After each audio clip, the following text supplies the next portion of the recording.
Muito bem, senhoras e senhores, iniciando, portanto, a programação da palestra magna de abertura deste seminário, Seminário de Educação Inclusiva, Lei Brasileira de Inclusão, com o tema Diálogo Aberto, aceitando as diferenças.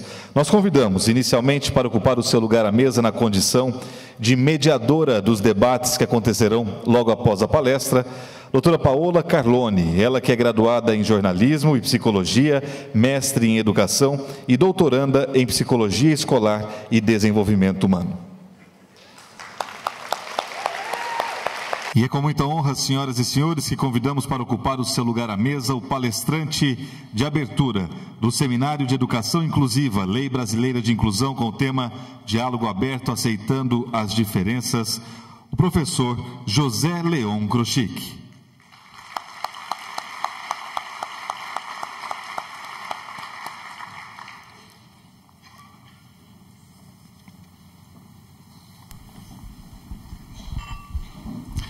E para realizar as considerações iniciais deste painel e também para a devida apresentação do nosso palestrante, com a palavra a mediadora desta mesa, Paola Carlone.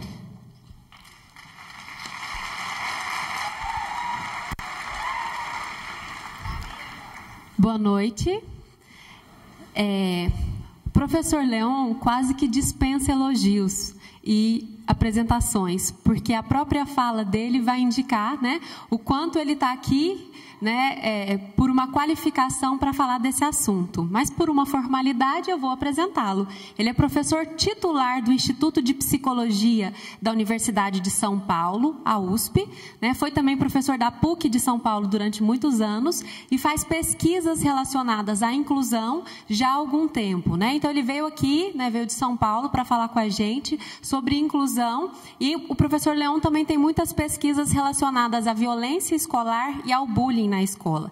Então, é um pesquisador bastante importante e com muita profundidade teórica em relação às questões da inclusão. E ele vai ministrar para a gente a palestra Inclusão Escolar e Profissional da Pessoa com Deficiência.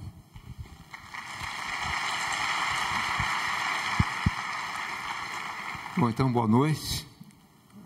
Queria, em primeiro lugar, agradecer o convite por estar num evento importante como esse, né, que reúne as áreas do direito, da educação, do trabalho, para poder pensar a questão da inclusão. Então, é fundamental. Então, parabéns a todos os envolvidos, né, no fim de poder, para a realização do evento. Agradeço também a Paola, né, está ao meu lado, e as palavras gentis com que me apresentou. Bom, é difícil não ver quase vocês, né, porque vocês estão me vendo, mas eu não vendo vocês, o que já torna alguma coisa meio fantasmática, né? É? Se der para acender, melhor. Acender um pouco a luz ali.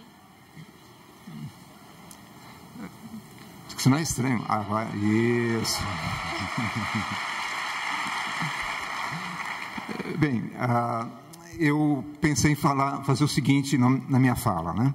Primeiro, falar sobre alguns conceitos gerais, sobretudo de diversidade, educação inclusiva. Depois, falar a respeito de pesquisas que a gente tem desenvolvido em São Paulo, no Laboratório de Estudos sobre Preconceito, em relação à educação inclusiva, uma pesquisa que a gente realizou há algum tempo atrás, em relação à inclusão profissional, que a gente está desenvolvendo agora, inclusão profissional de pessoas com deficiência, né?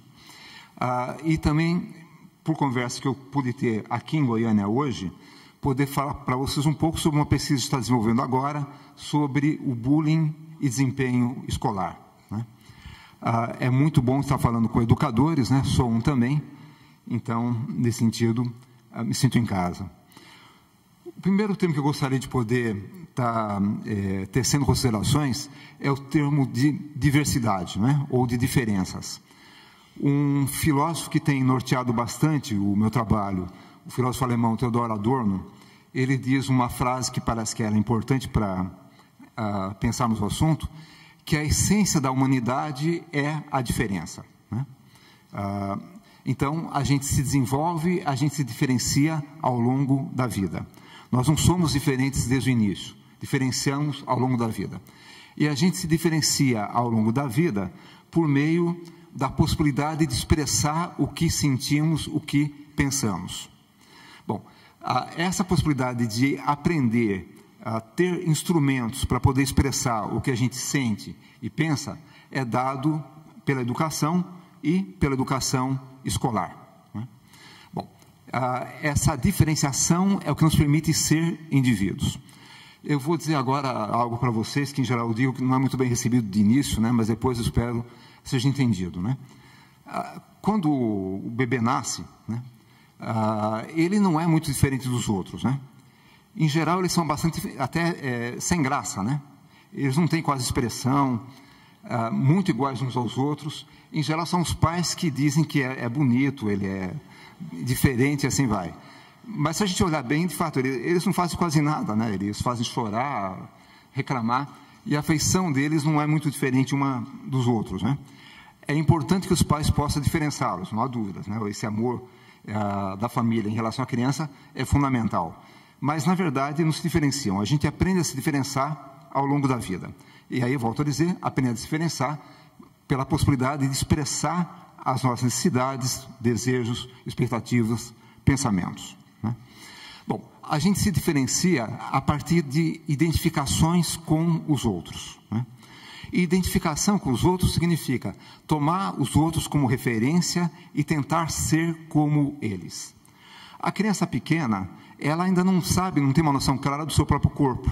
Então, ela toma o corpo dos adultos como uma referência para ela. Né?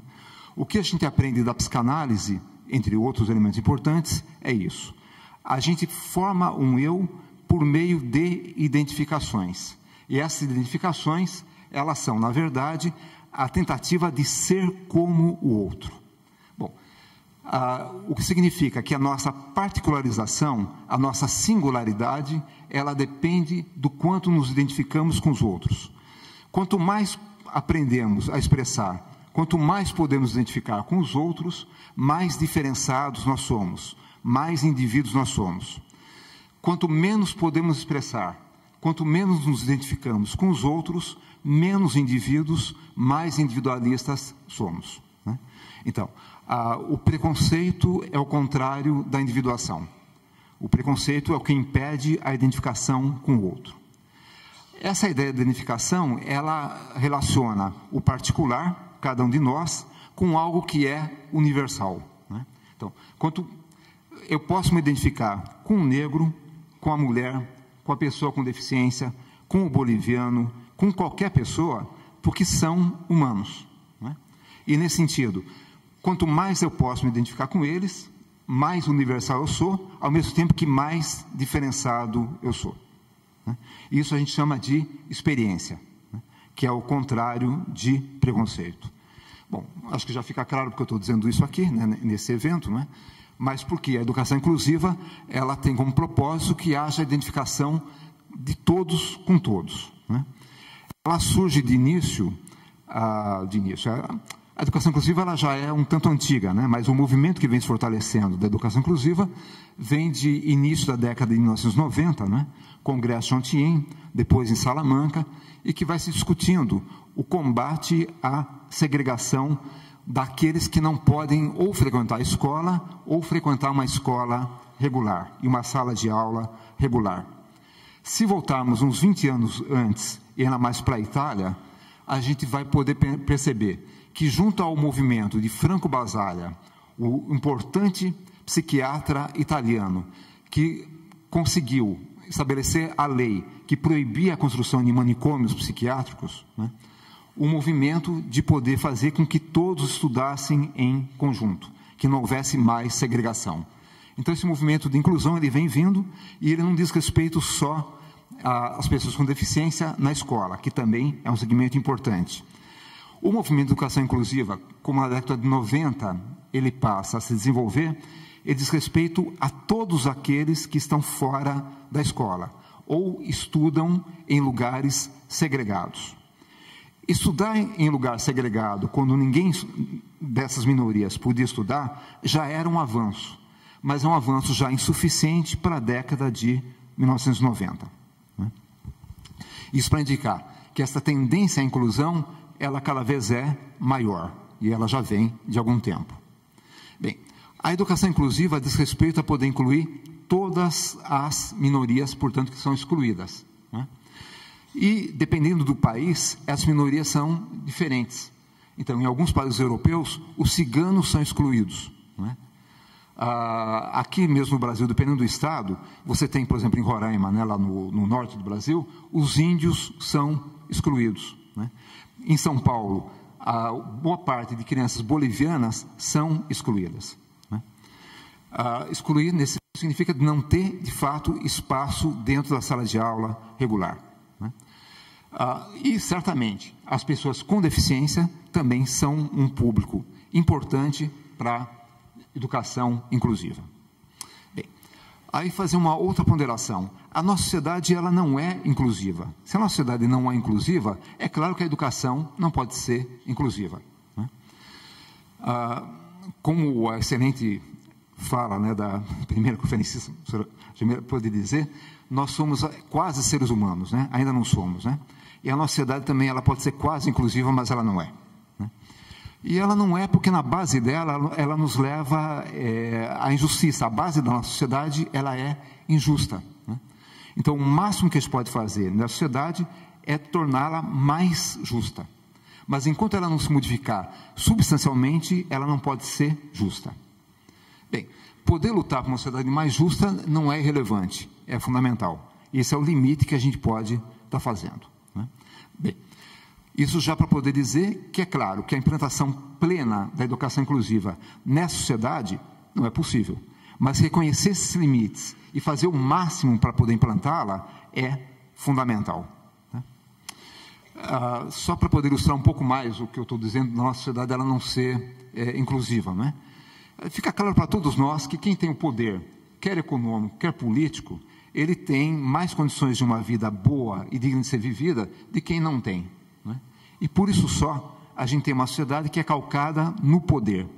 E uma sociedade que é calcada no poder não é calcada na igualdade, né? Portanto, ela já é, na base, injusta. Mas a percepção dessa injustiça pode nos levar a pensar o que gera, né, esse estado e lutar para alterar. E a possibilidade de poder superar as segregações é um elemento fundamental dessa luta pela inclusão, né? Aí aproveitar para poder fazer uma distinção entre o que vem a ser inclusão escolar, né, uma expressão bastante utilizada, e educação inclusiva, né? Antes dessa distinção, já havia também no Brasil uma outra forma, uma outra nomenclatura para a educação escolar, que era chamada educação integrada, que aceitava pessoas, por exemplo, com deficiência em sala de aula regular, mas a própria escola não se alterava.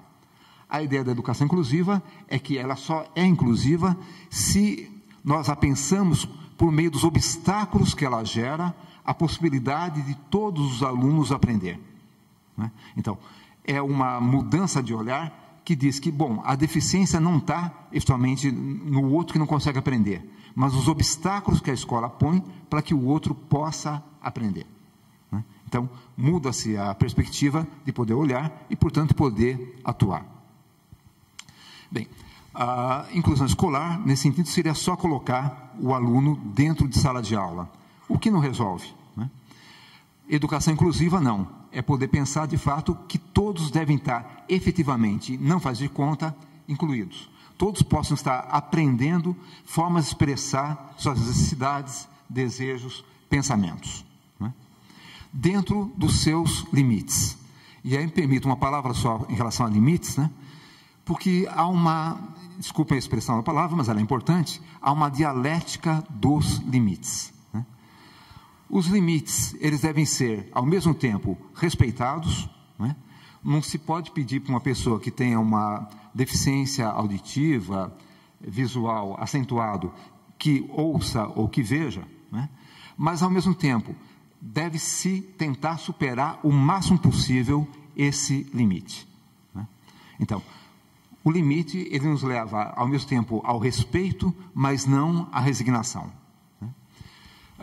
Dito isso, claro que um exemplo que eu acho que é fundamental a gente ter no momento, quando a gente pode pensar nas possibilidades da educação inclusiva, são dados que a gente já tem, inclusive no Brasil, para não poder falar em outros países, como a Espanha, né, ou mesmo os Estados Unidos, de avanços, né?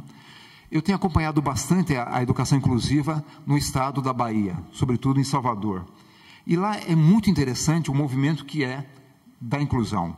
Eu conheci outro dia uma aluna que ela é surda, cega, e entrou num curso de pedagogia. Então, ela está num curso de pedagogia. Lá também, um professor que ele é surdo e dá aulas na pós-graduação da Universidade Estadual da Bahia. Uma pessoa com deficiência visual também dá aula na pós-graduação, lá em São Paulo. E em São Paulo, vários jovens que têm síndrome de Down que já estão na universidade. Então, com esses exemplos que mostram já que é possível a jovens com diversos tipos de deficiência, crianças, jovens e adultos, com diversos tipos de deficiência, atingir o grau máximo da nossa escolaridade, que a educação inclusiva, ela não é faz de conta, Ela pode ensinar, ela pode, de fato, fazer com que todos possam fazer parte da cultura, cultura que é de todos. Ao longo das pesquisas que a gente tem feito sobre educação inclusiva, há algumas queixas dos professores, que, é claro, elas são reais e a gente tem que ouvi-las, elas são importantes, mas também que a gente tem que pensar. Uma delas, e sobretudo ocorre em escolas públicas, é que, como já tem muitos alunos em sala de aula, por que o professor ainda tem que lidar com um aluno que tenha deficiência? Reclama, portanto, do excesso de alunos. Bom, na verdade, esse não é um problema, porque mesmo antes da educação inclusiva, sempre há aqueles alunos que, eventualmente, precisam de mais atenção do professor do que outros alunos. Uma outra objeção que, em geral, alguns educadores, alguns professores fazem, é que não estão preparados para lidar com diversos tipos de deficiência. Ninguém está, ninguém está, e ninguém, na verdade, está preparado para lidar com alunos, de uma forma geral. A gente, pela experiência, a gente vai aprendendo. Quer dizer, não adianta o professor aprender a respeito da deficiência visual, deficiência física, intelectual, são inúmeras, E o que ele tem na sua frente, na verdade, não são pessoas com deficiência, mas são alunos. Eu vou contar para vocês só uma experiência que a gente teve numa das pesquisas que a gente fez sobre educação inclusiva, que eu acho que concretiza isso que eu estou querendo dizer. No laboratório sobre preconceito, uma vez apareceu o diretor de uma escola particular, que é de elite lá de São Paulo, e que acompanhou nossa pesquisa sobre educação inclusiva, que é favorável à educação inclusiva. A escola dele, até então, ela segregava, ela não aceitava alunos com deficiência, ou alunos que tivessem distúrbios de comportamento. Bom, ele chorou na nossa frente, e aí foi uma situação penosa, Você vê um senhor de 60 anos, com toda experiência, chorou na nossa frente, dizendo, bom, mas eu, um educador na minha idade, com toda a minha experiência, eu via um aluno na minha frente e não fazia nada. Se perguntando, mas que educador sou eu, se eu tenho um aluno na minha frente e eu não vou usar todos os artifícios necessários, possíveis, para poder fazê-lo aprender? Eu acho que com isso mostra a questão nossa. Somos educadores, então a gente tem que poder fazer o máximo possível para poder ensinar o outro aquilo que a gente sabe, transmitir a cultura. E isso vale para todas as pessoas. Que há dificuldades, sempre há. Bem, eu queria falar um pouco agora das pesquisas que a gente fez em São Paulo, mesmo porque, para adiantar um pouco do tempo, que a gente queria também abrir para vocês, para vocês poderem estar falando um tanto em relação a isso que a gente está tentando transmitir. A primeira pesquisa que a gente fez em São Paulo, que eu queria relatar a vocês, foi feita de 2010 a 2014 e se referia à seguinte hipótese: será que as escolas que estão mais avançadas quanto ao seu grau de inclusão educacional, elas são menos preconceituosas? Certo? Essa é a nossa questão, quer dizer, investir na questão da inclusão da escola garante menos preconceitos? Esse era o nosso objetivo, essa era a nossa pressuposição, que quanto mais a escola pode ser inclusiva, menor seja o preconceito. Falei agora há pouco que o preconceito é a não experiência, é a impossibilidade de se ser indivíduo. Mas o preconceito, ele é uma atitude. A ação que corresponde ao preconceito é a discriminação. E duas formas presentes da discriminação são a segregação e a marginalização. Bom, só para dizer rapidamente, né? A segregação é quando o indivíduo, o aluno, não faz parte do grupo. Ele é, de fato, segregado, né? Então, em classes especiais, o aluno é segregado. Em instituições escolares especiais, o aluno é segregado, né? Quando havia hospitais psiquiátricos, aqueles que eram chamados de doentes mentais eram segregados. Os nossos presos, na maior parte deles, são segregados, né? Quer dizer, é de fato não fazer parte. O que é novo no nosso caso é poder pensar como numa sala de aula que há alunos com deficiência, pode haver segregação, né? E a gente vai tentar mostrar para vocês que há uma segregação, digamos, simbólica, né? Não há mais o muro, mas há ainda uma forma de segregação, né?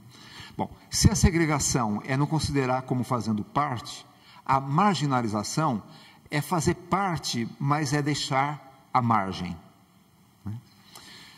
Eu já vou dar, me adiantando, vou dar exemplos já do que seria segregação, porque nessa pesquisa a gente foi à escola, entrevistamos diretor, coordenador, observamos sala de aula, enfim, entrevistamos professores, e é a partir desses dados que a gente verificou o grau de discriminação dos alunos. Então, uma forma de segregação é quando o próprio aluno se autossegrega. Então, alguns dos alunos que a gente pôde observar, eles mesmos se separavam, gostavam de ir para uma sala vazia na hora do intervalo, né? Como nós entendemos essa autossegregação, né? É como uma maneira de reagir àquilo que os alunos sentiam dos outros em relação a eles. Quer dizer, eles tentavam se isolar porque eles se achavam rejeitados pelos outros, né? Então, a gente tinha um aluno que a gente observou que gostava de ficar sozinho em sala de aula, quando ninguém mais estava na sala, né? Quando era o horário do recreio.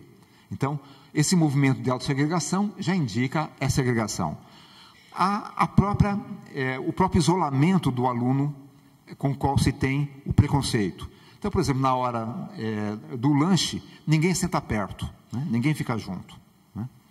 Na hora de poder fazer lição de casa, algum exercício de sala de aula, ninguém quer fazer parte do grupo, né? Então, são elementos claros de segregação, né? Um outro elemento que é de segregação, ficou muito claro para nós, nas nossas observações, é quando é dado para o aluno, considerado em situação de inclusão, uma tarefa que ela é diversa daquela que a maior parte dos alunos está fazendo.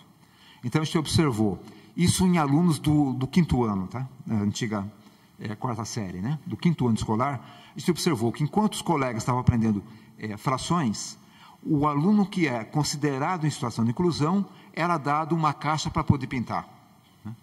Ora, essa é uma segregação visível, né? Daquilo que aparece. Mas esses são os elementos de segregação desses alunos. A marginalização é, portanto, ficar à parte, é ser considerado mais inferior, né?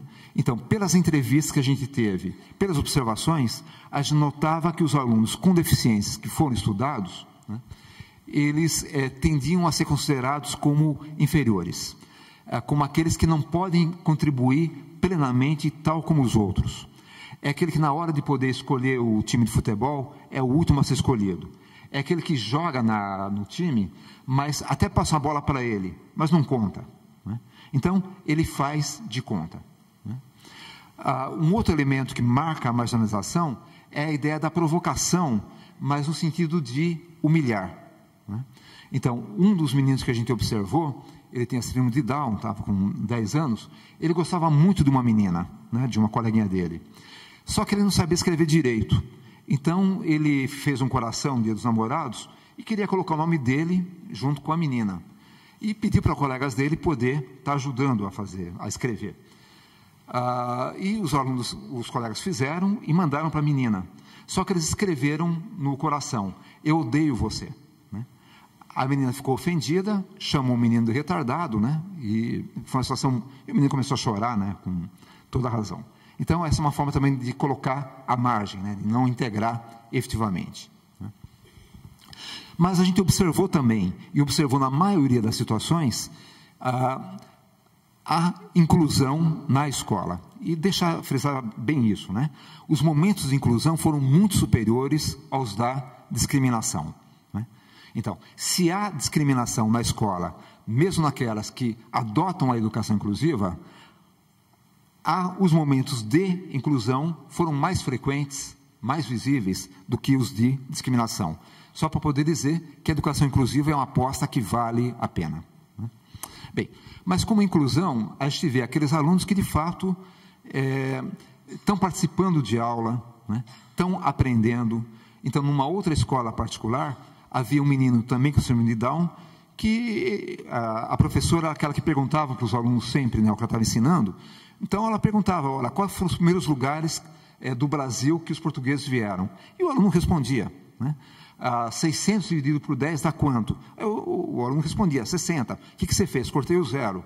Quer dizer, ele estava participando e estava aprendendo de fato, o que é um sinal de inclusão. Também foi um sinal de inclusão, como a gente notou, a possibilidade de se perceber que é um aluno diferente do outro, mas nem por isso ser tratado de forma distinta dos outros, né? Não é porque possa ter mais dificuldades que efetivamente vai poder fazer coisas que os outros não fazem, né? Então ele tem que ser disciplinado também, deve ser chamado a atenção dele, ele deve ser cobrado, né? A questão da avaliação ela deve ser discutida, né?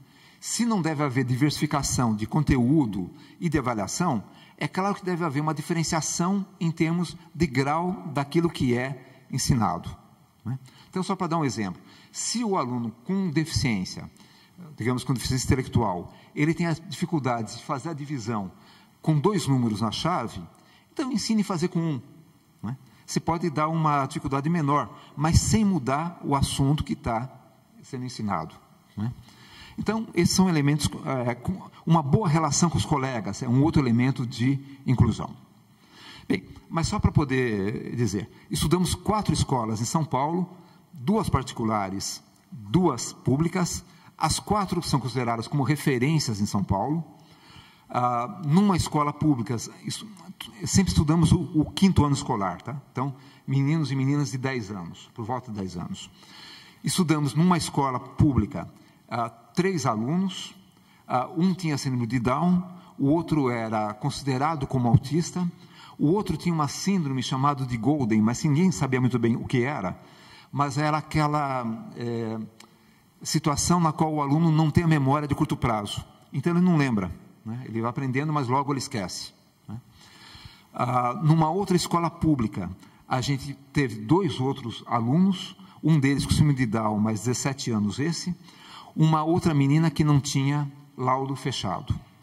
Numa escola particular, 2 outros alunos, um tinha paralisia cerebral e uma menina que também não tinha um diagnóstico fechado. E uma outra escola particular que havia um aluno com síndrome de Down. Então, foram esses que foram observados, né? E foram esses cujos professores foram entrevistados, né? Bom, a gente estabeleceu instrumentos para verificar o quanto que as escolas elas são inclusivas ou não, para verificar se o maior grau de discriminação dos alunos se relacionava com essa maior inclusão ou não. E o que a gente verificou que não há essa relação, né? Quer dizer, o fato da escola ter banheiros adaptados, ter instrumentos para leitura de braille, linguagem de sinais, cadeiras para canhotos e assim vai, não torna a escola menos propícia a manifestar preconceitos, né? O que indica o seguinte, que poder mudar a escola naquilo que ela é fundamental, como dar acessibilidade para todos, é importante, é necessário. Quer dizer, se não há rampas, se não há elevadores, alguns cadeirantes vão ter que sofrer a humilhação de serem carregados. Então, é fundamental, né? A gente não pode abrir mão de uma escola que seja acessível a todos. Mas essa maior acessibilidade não garante menos discriminação. O que significa, portanto, que a gente tem que estar trabalhando também com os alunos e com os professores essa questão da marginalização e da segregação do que nós observamos dos alunos considerados em situação de inclusão. Tá? Então, aí só poder encerrar o que eu queria dizer dessa pesquisa, é isso, né? O que a gente pode observar? A inclusão, ela é muito mais forte do que os elementos de segregação e de marginalização. Mas ainda há esses obstáculos.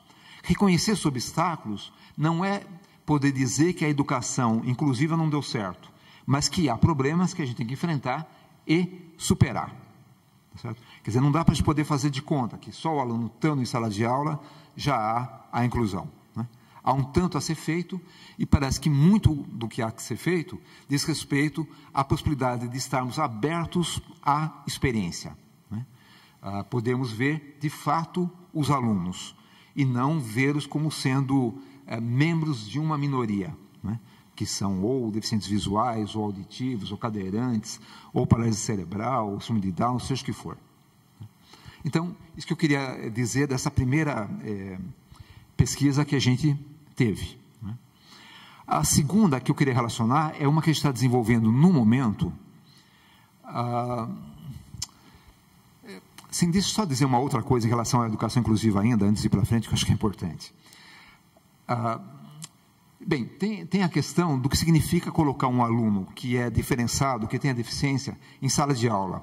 Se isso deve ser trabalhado ou não com os colegas, com os educadores. Há uma pesquisa que foi realizada em Portugal, na década de 1990, pela professora Maria Benedita Monteiro, que se constituía do seguinte: se queria verificar qual o preconceito nas escolas em relação a alunos com deficiência intelectual. Então, foi-se numa escola que era considerada como segregada, que não aceitava alunos com deficiência, e uma outra escola que aceitava. E pedia para os alunos que desenhassem a si próprios e essa criança que teria deficiência intelectual. Né? E depois comparava os dois desenhos para saber o quanto que julgavam a criança com deficiência intelectual próxima ou não de si mesmo. E, para espanto dos pesquisadores, os alunos da escola segregada acharam que o aluno com deficiência intelectual era mais próximo de si do que os alunos da escola, digamos que aceitava alunos com deficiência. Né?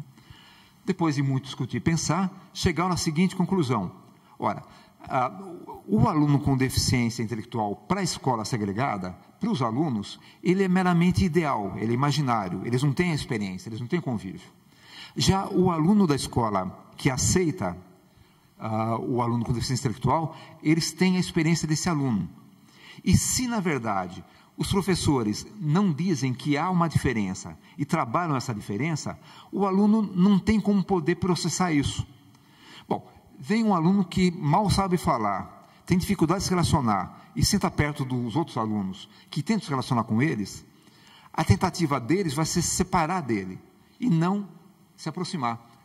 Mas se é feito, efetivamente, uma discussão que o professor possa dizer o tipo de dificuldade que o aluno tem e tentar superar, então é possível se aproximar dele. Quer dizer, não se trata nunca de poder negar a dificuldade, negar a diferença, mas sempre a possibilidade de poder superá-la. Isso é fundamental. Bem, essa outra pesquisa que eu comecei a relatar, ela trata de inclusão profissional de pessoas com deficiência intelectual. Né? Ela foi feita em Portugal e a gente está reaplicando em São Paulo. Ela consiste em poder entrevistar o participante, o trabalhador com deficiência intelectual, entrevistar o familiar, um amigo, um colega, o chefe do participante no trabalho. A ideia que presidiu a pesquisa, o objetivo, é que o ingresso da pessoa com deficiência no mundo do trabalho permitiria uma maior autonomia na vida. Quer dizer, o fato dele estar empregado faria com que ele pudesse dar melhor em todas as esferas da vida. Né? Então, fizeram lá, estamos fazendo aqui no Brasil, né, estamos fazendo em São Paulo, e há alguns elementos em comum das duas pesquisas que eu vou relatar a vocês, né, como resultados que a gente está tendo. Bom, esses trabalhadores que têm deficiência intelectual, em São Paulo está trabalhando só com síndrome de Down. Lá eles pegaram outras formas de deficiência intelectual, né? Eles, de fato, eles têm ampliado a sua autonomia, se sentem mais valorizados, se sentem melhor, têm mais planos de vida, quer dizer, ampliou a sua possibilidade de vida, né? No entanto, algo que é notável é que eles passam a pertencer à base da hierarquia do trabalho, né? Quer dizer, o fato de mesmo a faxineira conseguir pensar melhor do que esse jovem trabalhador, coloca ele abaixo já na hierarquia profissional. A faxineira deve ser valorizada, mas no nosso meio é aquela que, digamos, tem menos condições de poder estar decidindo, né, sobre os rumos do trabalho. Bom, esse fato ele indica que esse jovem trabalhador ele acaba não tendo perspectiva nenhuma no trabalho, né, nem em relação aos seus ganhos e nem em relação a ser promovido. Então, ele está de fato no trabalho e advém disso uma série de vantagens para ele, inclusive para a sua autonomia. No entanto, diferentemente dos demais trabalhadores, não tem perspectiva na vida, né? Então ele vai estar sempre na parte inferior da hierarquia, né, e nunca vai progredir. Alguns desses participantes, desses trabalhadores, estão satisfeitos por isso, porque já estão felizes por o fato de poder estar trabalhando, mas não se consideram, portanto, como sendo trabalhadores. E, portanto, não estão plenamente incluídos, né, o que é um dado fundamental. Um dado que é interessante é que alguns dos familiares desses trabalhadores têm uma visão que ela é mais resignada do que os próprios trabalhadores. Então, uma mãe entrevistada de um desses trabalhadores com deficiência intelectual, ela fala, não, mas ele está bem no trabalho, porque também esses jovens, eles não têm sonhos, eles não têm desejos. Bom, mas quando você faz a entrevista com o próprio jovem, ele está cheio de perspectivas, né? Ele quer morar sozinho, quer comprar seu carro, quer ter sua casa, quer casar e assim vai. Então, há uma visão, por vezes, resignada dos próprios familiares, que, por felicidade, nesse caso que a gente está encontrando, os jovens não têm. Eles conseguem ainda ter desejos, ter sonhos, como todo mundo tem, não é? Um dado que é fundamental, e aí me parece que associa a questão da educação inclusiva com a inclusão profissional, é o seguinte: alguns dos chefes e dos colegas reclamam desses jovens trabalhadores com deficiência intelectual, e não são de todos, né, mas de alguns deles, o fato deles não conseguirem se concentrar no trabalho, eles têm uma concentração menor do que os outros, e o fato de não serem proativos, eles têm que esperar muito os outros dizerem o que eles têm que fazer, né? Bom, quando a gente pode pensar nisso, é claro que a ideia de ser proativo ou não, ou da submissão, é algo mais geral do que só as pessoas com deficiência, né? Tem pessoas que são mais submissas, são pessoas que são mais ativas, né? Mas parece que esses jovens com deficiência intelectual, eles acabam tendo mais dificuldade, até porque se julgam inferiores e são menos acionados a poder participar. Assim como eles são menos evocados e conseguem menos manter a concentração. É claro que nos dias de hoje, vocês professores têm da razão, como eu professor também sei, a concentração dos alunos é cada vez mais difícil, né, de poder se obter. A concorrência desleal ela é grande, né, e ela é forte. Mas é um fato que é difícil poder se concentrar. Bom, mas se isso vale, é claro que quando a gente está na escola, é possível olhar para os alunos que tenham deficiência, e sobretudo intelectual, e poder incentivar cada vez mais a possibilidade de participar das atividades e se concentrar nas atividades, né? Para que, no mundo do trabalho, eles possam não ter essa reclamação que alguns dos patrões, alguns dos chefes desses trabalhadores ofereceram. Tá? Então, não sei se fica claro ou não, tá? Mas é a ideia de pontos possíveis de poder fazer entre a educação escolar e o mundo do trabalho. Claro, um elemento fundamental, a escola, isso é geral, ela não educa especificamente para nenhum trabalho, para nenhuma empresa. Quem tem que, efetivamente, adaptar o trabalhador ao trabalho é a empresa, por meio de cursos de especialização. O que a escola tem que fazer é dar uma formação geral. E na pesquisa é notável, O fato desses jovens trabalhadores saberem ler, saberem matemática, faz toda a diferença, mesmo para a função simples deles. Há um caso de um rapaz que tem uma história que é terrível, né? Ele veio de uma família pobre, pai e mãe se drogavam, pai batia na mãe, enfim, até que o pai se separou, a mãe fugiu com o filho para São Paulo, e aí a mãe acabou morrendo na frente do filho, enfim, essas histórias trágicas, né? Mas que, enfim, o menino ele não conseguiu ainda se alfabetizar. E no emprego dele, ele consegue trabalhar, mas o fato de não saber ler faz falta, né? E é isso que os colegas dizem a ele, né? Então, claro, para poder se dar bem no mundo do trabalho, é fundamental que a escola, né, possa fazer a sua parte, né? Aí eu queria dizer mais só alguns elementos em relação à diferenciação entre a escola segregada, não é, e a escola inclusiva, né? A primeira é a seguinte: felizmente no Brasil, né, o número de matrículas em classes regulares crescendo muito, né, de 1990 até o último censo, mas muito. E, claro, anda decrescendo a inscrição de alunos com deficiência em escolas especializadas, né? Algumas instituições especializadas ainda resistem a isso. A gente pode pensar no caso da PAI mesmo. E com exceções, a PAI São Paulo, por exemplo, ela já não é mais uma escola. Ela é uma escola de apoio, mas ela desistiu de ser escola. Outras APAIs do Brasil, não, né? E já há estudos que mostram que o fato da pessoa com deficiência, no caso intelectual, que estuda em classe regular, desenvolve mais o seu raciocínio matemático, mais a sua possibilidade de falar, do que aquele que tem um ensino regular, né? Primeiro porque ele tem um modelo que é o aluno que não tem deficiências, e ele pode tomar esses alunos como sendo referência, né? E isso é importante para poder avançar. Para os alunos que não têm deficiência, a vantagem de poder estudar com os alunos que têm é não só porque eles passam a ter mais solidariedade, podem se identificar, mas porque eles também passam a aprender a analisar melhor aquilo que eles aprendem.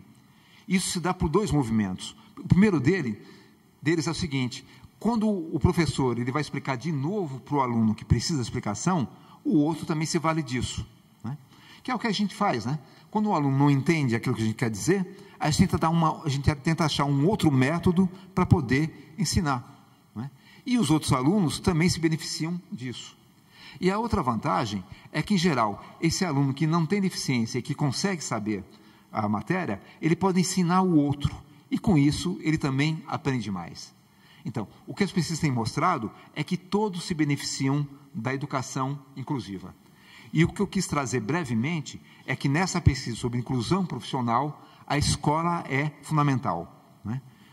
Portanto, a escola é fundamental, mas uma escola inclusiva, né? E que pense, obviamente, que aquilo que ele está ensinando, aquilo que essa escola inclusiva está ensinando para os seus alunos, ela vai servir também para a vida do adulto, como serve para todo mundo.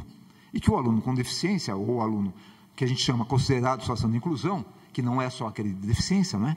Ele é um aluno como outro qualquer, né? Tem tempo? Dá para ficar mais 10 minutos. Então, tá bom. Tá bem. Então, eu queria só apresentar a última pesquisa que diz respeito ao bullying, né? Porque o bullying também deixa de ser uma resposta digamos, à exclusão, né? E eu queria poder falar brevemente dessa pesquisa que a gente está realizando em São Paulo e que, com coordenação da Paola, vai ser realizada também aqui em Goiás. Mas aí depois a Paola fala, né, em relação a isso. Bom, foi uma pesquisa que a gente realizou em São Paulo para verificar a relação entre o bullying e o desempenho escolar. Primeiro, só definir bullying, né, porque hoje em dia tudo é bullying, e se tudo é bullying, nada é bullying, né? Então é necessário definir. O bullying ele é definido em vários países, e a tradução sempre ela é diversa, né? Por isso que no Brasil a gente adotou mesmo bullying, né? Mas outros países adotam a ideia de ser intimidador, não é? Acossar, enfim. Mas o bullying é esse que intimida, né? Em dado momento. O bullying ele é definido por uma relação entre alunos, no nosso caso, o bullying escolar, uma relação, portanto, igual, mas na qual um dos alunos detém um poder real sobre o outro durante um período de tempo, né? Quer dizer, o bullying significa uma desproporção de poder entre iguais, no caso os alunos, que faz com que aqueles que se julgam ter mais força, mais esperteza, possam submeter o outro à sua vontade, né? Primeiro humilhando, depois fazendo do outro o que bem entendem.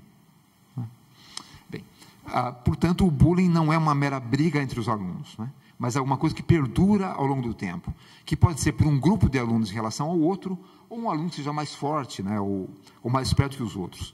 Algum tempo atrás, acho que uns 5, 6 anos atrás, eu não sei se chegaram a ver, mas circulou muito, né, via internet, um vídeo rápido de um menino que era mais forte, era maior, e um garotinho, um pivetinho, que infernizava a vida desse aluno maior. Chegaram a ver? Chegaram? Não é? Mas, enfim, era rápido, e a ideia era essa, era de fato um menininho que zoava, chegou a dar um tapa na cara do maior, né? Até o momento que o outro menino ele não aguentou, pegou o menino menor, jogou no chão e aí parou, né? Mas é só para dar o exemplo, né, que não é necessariamente o mais forte, mas é aquele que consegue submeter o outro à sua vontade. Bom, a nossa hipótese nessa pesquisa qual era? É que aquele que se sai melhor nas atividades, no desempenho escolar, em português, em matemática, ciências, história, geografia, tenderiam a ser o alvo do bullying. E aquele que sai melhor em esportes coletivos, em namoro, na disciplina de educação física, aqueles que são mais populares, seriam os agressores. E, então, fizemos a pesquisa, né? A pesquisa consistiu em poder, além de entrevistar professores, perguntar para os alunos, primeiro, quais eram os alunos que eles consideravam os melhores em sala de aula, quais eles consideravam os melhores na disciplina de educação física, quais eles consideravam os mais populares, e do mesmo jeito, né? Quais eles consideravam os piores em sala de aula, quais os piores em educação física e quais os menos populares, né? Bom, depois perguntava para eles quais os alunos que mais praticavam ações como xingar, dar apelidos, excluir, bater, ameaçar, acariciar sem a permissão do outro e assim vai. Então eles indicavam. E quais eram os alunos, segundo eles, que sofriam, né, esse tipo de hostilidade.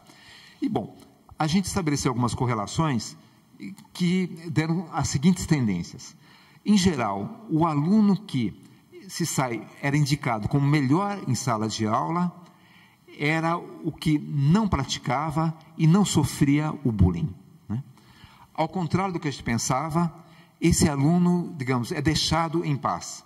Ele é uma parte da classe que funciona à parte, né? O problema ocorre naqueles que são considerados como sendo piores em sala de aula.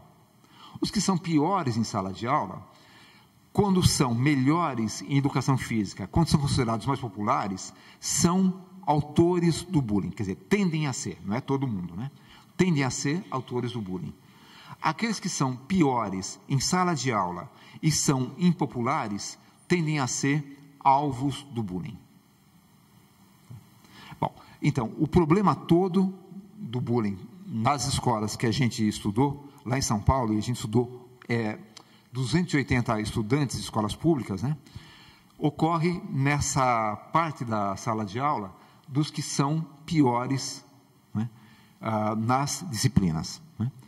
Se a gente voltar a nossa discussão para a ideia do fracasso escolar, então é algo que está discutido há algum tempo, né?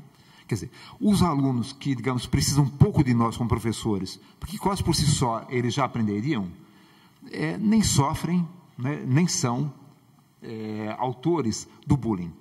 Agora, aqueles que precisam da nossa atenção é que acabam sendo ou agressores ou alvos do bullying, né?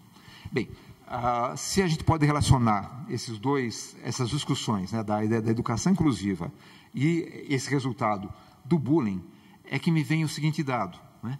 Ora, mas esses que são considerados como maus alunos, eles mostram que a nossa escola, ela de fato não é inclusiva. Porque antes de discutir a ideia dos alunos com deficiência na escola, esses já são excluídos da escola. Está clara a ideia? Quer dizer, a escola ela já é excludente sem a discussão daqueles que ingressam na escola. E se nós, como educadores, pudermos voltar a nossa atenção para essas pessoas, na verdade, que se sentem fora da hierarquia escolar, portanto, fora da cultura, e que, portanto, podem obter instrumentos importantes para poder se expressar, provavelmente essa violência, se não vai ser eliminada, não é? Porque a nossa sociedade ela é violenta, e a escola só expressa a violência, não é? Pelo menos pode estar atenuando e formando indivíduos que, antes de atacar os outros, possam entender por que querem atacar os outros. Eu quero só terminar nesse sentido. Eu iniciei com uma frase do Theodor Adorno, né?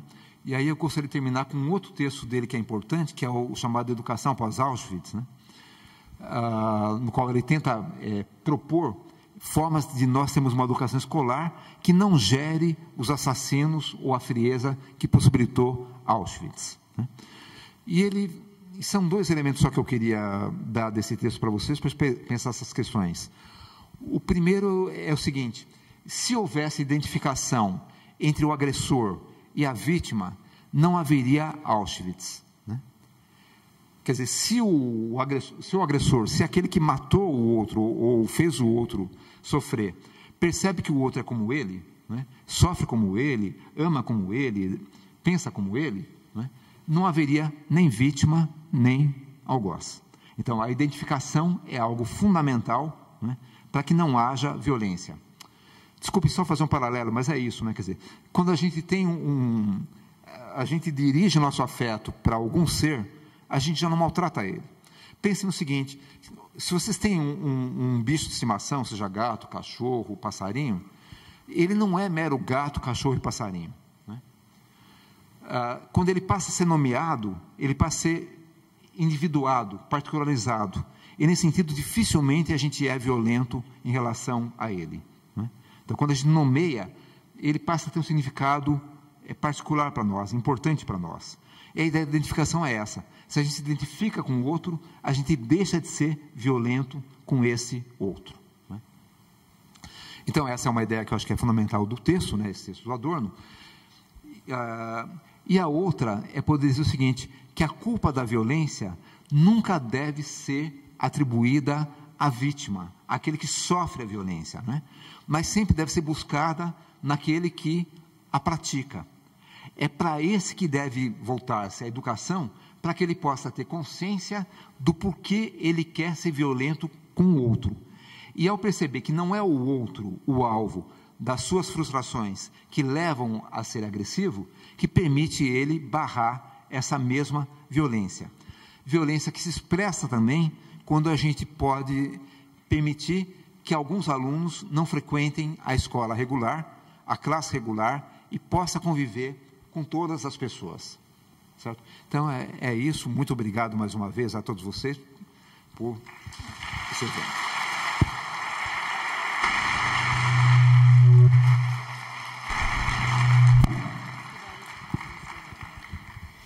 Bom, eu quero agradecer a palestra, né? Foi ótima, bastante esclarecedora. E aí vai passar os papéis para quem quiser fazer perguntas, tirar dúvida. A gente vai ter 30 minutos de debate, de diálogo com o professor. E enquanto as meninas passam e recolhem as perguntas, eu vou falar dessa pesquisa que o professor falou que a gente vai fazer aqui. A gente está fazendo uma pesquisa sobre violência escolar, bullying, discriminação, responsabilidade e inclusão em 18 localidades, 4 fora do Brasil, Barcelona, Portugal, México e Argentina, e 14 estados brasileiros, sendo que um dos estados vai ser Goiás, aqui em Goiânia, e eu estou coordenando a pesquisa. Aqui, o coordenador geral é o professor Kroschik, lá em São Paulo. E, inclusive, pessoal, quem tiver interesse em colocar a sua escola como voluntária na pesquisa, serão 8 instituições em que a gente vai entrevistar nas séries de nonos anos, os alunos, os professores e os coordenadores, para perceber como é que esse processo acontece nessas séries. As escolas não serão identificadas, né? O processo é todo sigiloso dentro do Conselho de Ética, e quem tiver interesse, por favor, me mande e-mail se colocando como voluntário, que como a escolha é aleatória, a gente vai sortear as escolas que têm interesse em participar da pesquisa. O e-mail é inclui@faculdadearaguaia.edu.br.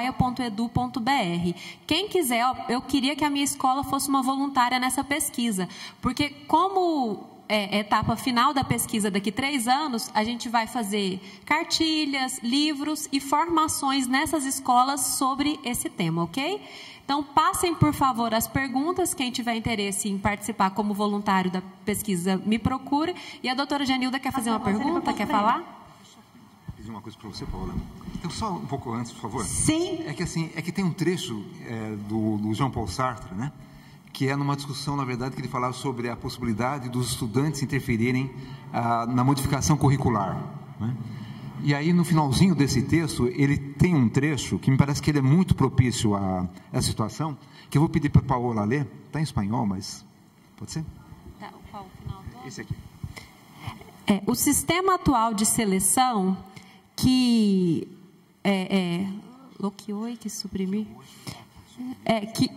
que hoje há de superar, não, o sistema atual de seleção que hoje há de superar, ele não é impossível, como demonstra o progresso que tem alcançado a luta contra uma seleção antes considerada como natural, né? Então, o sistema atual da sociedade, que hoje a gente precisa modificar, suprimir, né? Ele não é impossível, como a gente tem mostrado nessa relação de que isso não é um processo natural, mas é um processo em construção, né?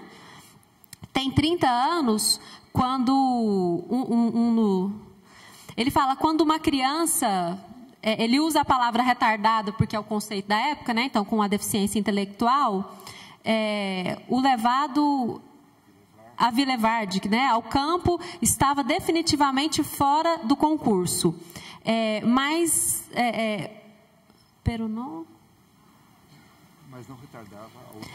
não retardava outras crianças. Hoje, se pratica técnicas de recuperação que permite reintegrar a sociedade por meios de... Pelo menos a metade dessas crianças, né? E tudo isso graças à mudança de visão. Em lugar de pensar em termos de elite e decidir pela criança, né, tu nunca fará parte, tu eras... um pequeno selvagem, se diz, né? Eras um homem, a cultura te pertence, podes trabalhar com os demais, e quando se sabe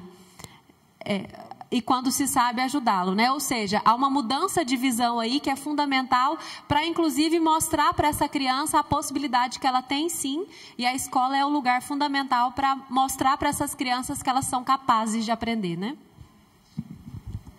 Professor Kroschik, adorei a sua palestra, todas as suas observações vão ser muito importantes para nós, né, do Fim de Poder, que fazemos o trabalho nesses 2 aspectos, nessas 2 áreas, que é a inclusão no trabalho, e estamos agora iniciando na questão da inclusão na educação, né, ou educação inclusiva.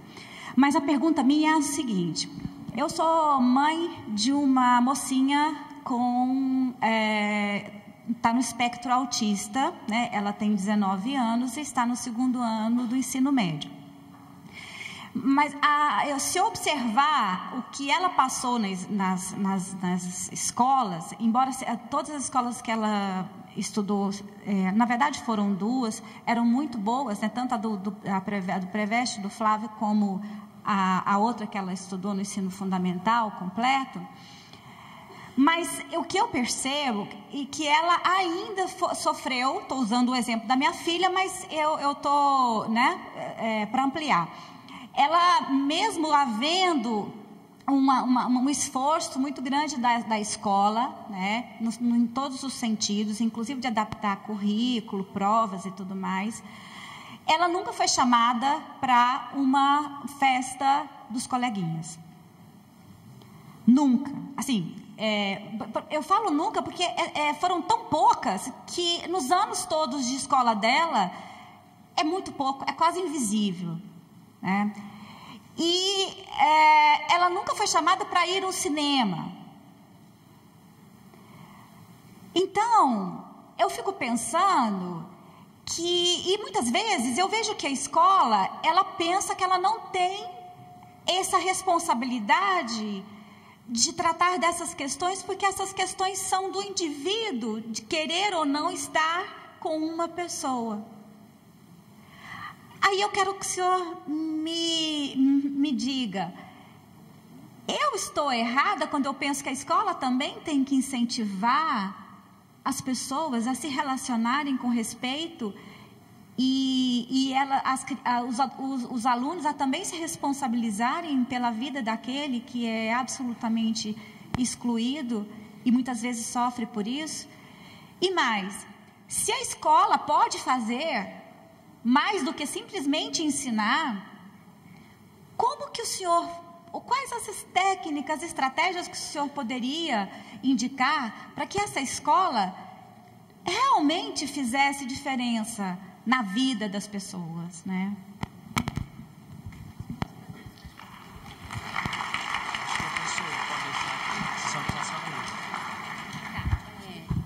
O professor Leão prefere responder antes das outras para ele não esquecer, pode ser? Que as meninas também querem perguntar, né?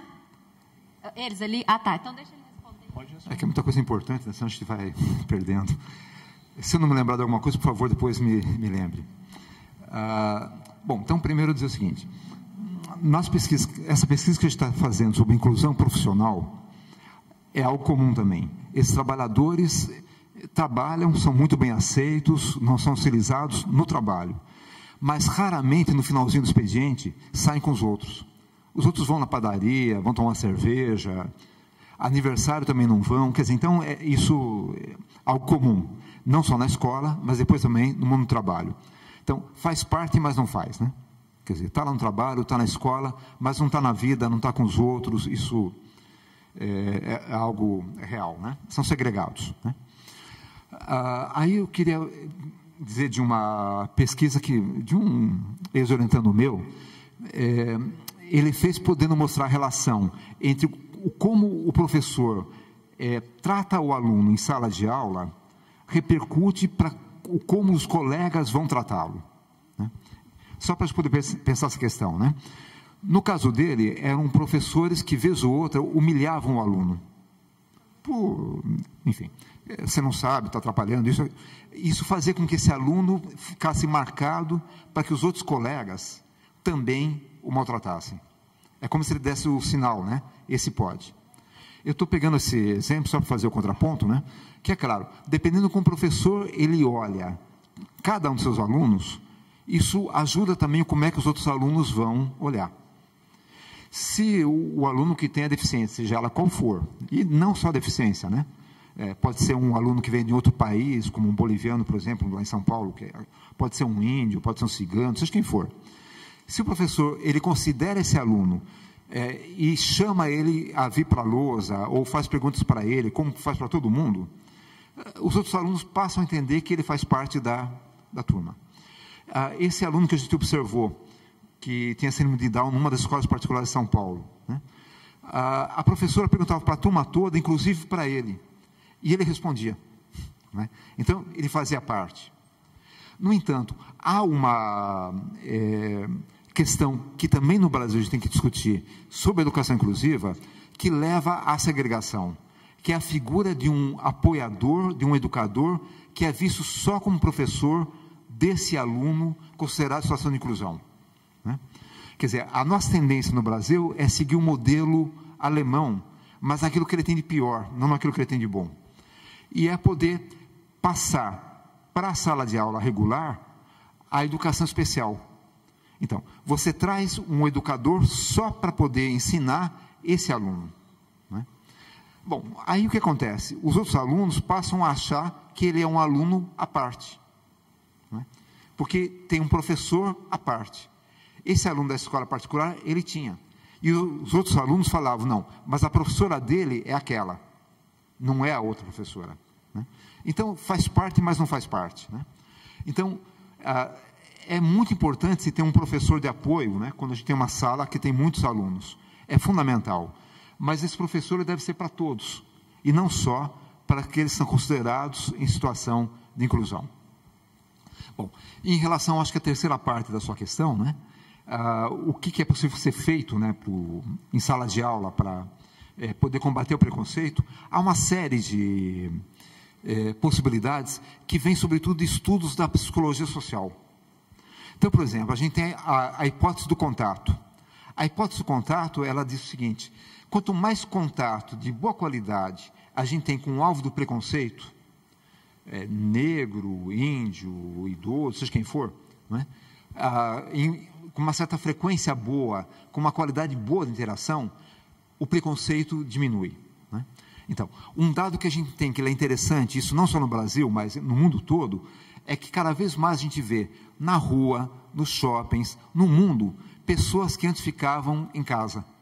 E isso é um dado bonito, né? Ele é importante. Né? Eu não sei aqui em Goiânia, mas em São Paulo isso é notável, né? E em vários outros locais, tem mais pessoas cadeirantes, né? Com deficiência visual, que estão na rua, estão aí no mundo, né? E isso ajuda a quebrar, portanto, o preconceito, né? Você tem outras técnicas que são de grupo. Então, por exemplo, poder fazer até trabalhos em grupos, mas que não sejam competitivos. Se a gente faz trabalhos e faz grupos competir entre si, e num deles tem uma pessoa considerada situação de inclusão, e esse grupo perde, a culpa vai ser para ela, né? Então, essa é uma coisa que deve ser feita. Agora, trabalhos em grupo, sim, são interessantes, né? Agora, trabalhos em grupos no qual o papel de cada aluno possa rodar. E mesmo o aluno considerado de situação de inclusão, ele possa assumir um papel que seja mais diretivo. E não ter que ficar só com aqueles papéis que são de mero apoio. Então, há uma série de práticas, atividades, que podem ser utilizadas em sala de aula, né, que permite tentar superar o preconceito, né? Agora, o mais importante que a gente tem, e é isso que a gente está verificando, é, de fato, o contato. E a possibilidade de não só ter o contato, né, mas ter a possibilidade de perceber as dificuldades e entender que as dificuldades podem ser reais, mas que também podem ser superadas, né? E quando isso é possível de ter para todos, então me parece que o preconceito ele pode diminuir ou ser eliminado. Se é possível se identificar com aquele que é mais frágil, dada a própria fragilidade, então é possível aceitar o outro. Deixa eu pegar um dado a mais, porque é uma questão fundamental, né? Em geral, o preconceito, ele é uma identificação negada. A gente percebe no alvo do preconceito algo que a gente tem em nós mesmos, que a gente não quer perceber. Então, em geral, o alvo do preconceito, ele é frágil. Se eu percebo a minha fragilidade nele, se eu passo a negá-lo, eu nego a fragilidade em mim. Então, se eu posso aprender a conviver mais com os meus erros, mais com a minha fragilidade, eu posso melhor me relacionar com o outro. Porque aí ele já não vai mais causar um mau sentimento de eu me sentir frágil. Eu vou dar só um de dois exemplos, mas só para poder concretizar isso, é de um caso que aconteceu na década de 90, né? Que eu sempre dou esse exemplo, que para mim ele é bastante forte. Aconteceu simultaneamente em dois estados, em Minas Gerais e no Paraná, com crianças, né?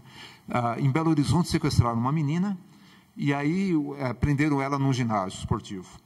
Enquanto um ficava tomando conta dela, o outro foi negociar o sequestro. Ela começou a chorar. O sequestrador não aguentou o choro, né?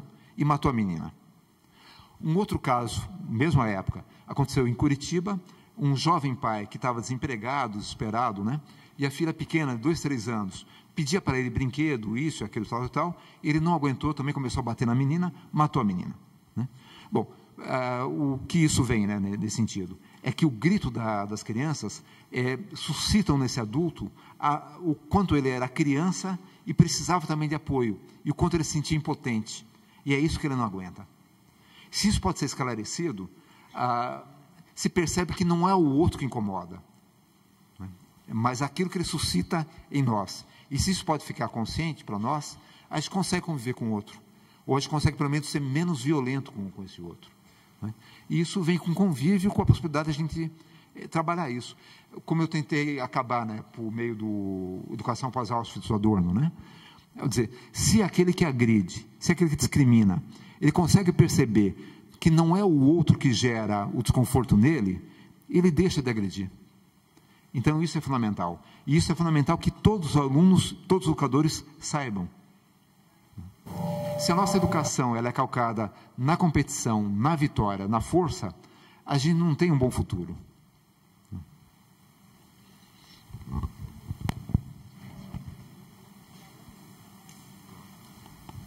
Olá. Pessoal, eu tenho um monte de pergunta escrita.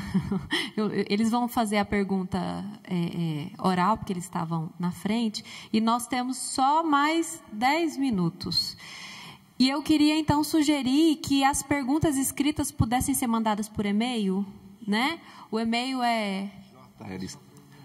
Então, o endereço eletrônico é jlc, HN de navio A, @usp.br. Tá? jlchna@usp.br. Quem quiser escrever, à vontade. E uma experiência de quem troca e-mail com o professor Leon, ele é sempre muito solícito e responde. Então, às vezes, você está pensando aí, nossa, mas não adianta, né? E-mail, ninguém lê e-mail. O professor Leon lê e responde. Estão pedindo para repetir. jlchn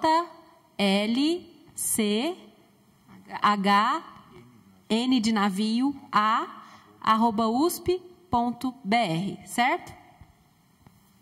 Boa noite, professor. Parabéns pela explanação. Me chamo Eduardo e estou como procurador jurídico da Federação Estadual das APAES aqui no nosso estado. Eu tenho pessoa com deficiência na família. O meu tio, irmão mais novo da minha mãe, hoje ele está com 56 anos e ele tem síndrome de Down. Então a gente tem essa convivência desde quando nos entendemos por gente. E é interessante a gente observar, quando a gente fala no contexto da educação para as pessoas com deficiência, e aqui nós estamos aplaudindo as iniciativas do poder público, enfim, das instituições, porque agora, o senhor falou bem, da década de 90 principalmente para cá, e no Brasil de 2000, vamos dizer, para cá, é que se lançou esse olhar para esse público, né, para essas pessoas com deficiência. O meu tio, para se ter uma ideia, a minha mãe recebia o material didático dela, que a minha avó comprava para ele também, né, e às vezes ele escapava, entre aspas, da minha mãe, da minha avó, melhor dizendo, ia correndo atrás da minha mãe, e quando chegava na porta da escola, o porteiro não deixava ele entrar. Então a minha mãe tinha que pegá-lo e levá-lo de volta para a minha avó. Ou seja, imagina a dor de um pai em que o filho não podia entrar sequer na escola, né? Então essa era a nossa realidade. Imagina o senhor há 40 anos atrás no interior de Goiás, né? E com isso, com esses dramas, as famílias foram se reunindo. Tanto que traziam profissionais de São Paulo, do Rio, dos grandes centros, e esses profissionais permaneciam 15, 30, 40 dias aqui e davam aula para os meninos na casa das mães, das famílias. Com o tempo entenderam que isso ficava um pouco inviável e foram então alugando um imóvel, organizando um ambiente físico, foram surgindo as instituições, as associações. Assim aconteceu com as APAES, com as Pestalozes, uma série de outras instituições, né? E tem alguma coisa que me preocupa aí nas reflexões que foram feitas, porque, na verdade, o que ocorre? O senhor colocou muito bem, a Espanha puxou essa inclusão, né, escolar no mundo. Tanto que em 2000 nós tivemos na Espanha, era a comemoração dos 15 anos da Carta de Salamanca, e lá na Universidade de Salamanca foi feita a conferência em homenagem, em comemoração à Carta. E a Espanha fez esse movimento drástico e brusco de inclusão radical, a toque, né, a decreto. A toque de caixa. E aí o que ocorreu quando nós estivemos lá em 2000, 15 anos depois, é que eles já estavam inspirados na Convenção do Direito das Pessoas com Deficiência, criando, porque a Convenção não fala em escola inclusiva, ela fala num sistema educacional inclusivo. E aí, então, eles estavam voltando com instituições especializadas, também as escolas comuns, enfim, dentro de um sistema educacional inclusivo. Porque quando se fala em síndrome de Down e algumas outras deficiências, é óbvio que a facilidade deles de integração, de aprendizado, é muito diferente, por exemplo, de um que tem paralisia cerebral e outras deficiências. É claro que a gente sabe que a CIF não traz aquela classificação de moderado, severo, não é assim mais. Mas para a compreensão comum, o certo é que existem alguns alunos que precisam de um atendimento educacional extensivo e generalizado que, se ele não for atendido nessas necessidades dele, ele vai estar realmente excluído do processo de aprendizado.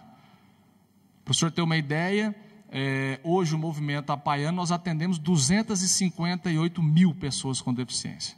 É o maior segmento, né, é o maior movimento desse segmento do planeta, né?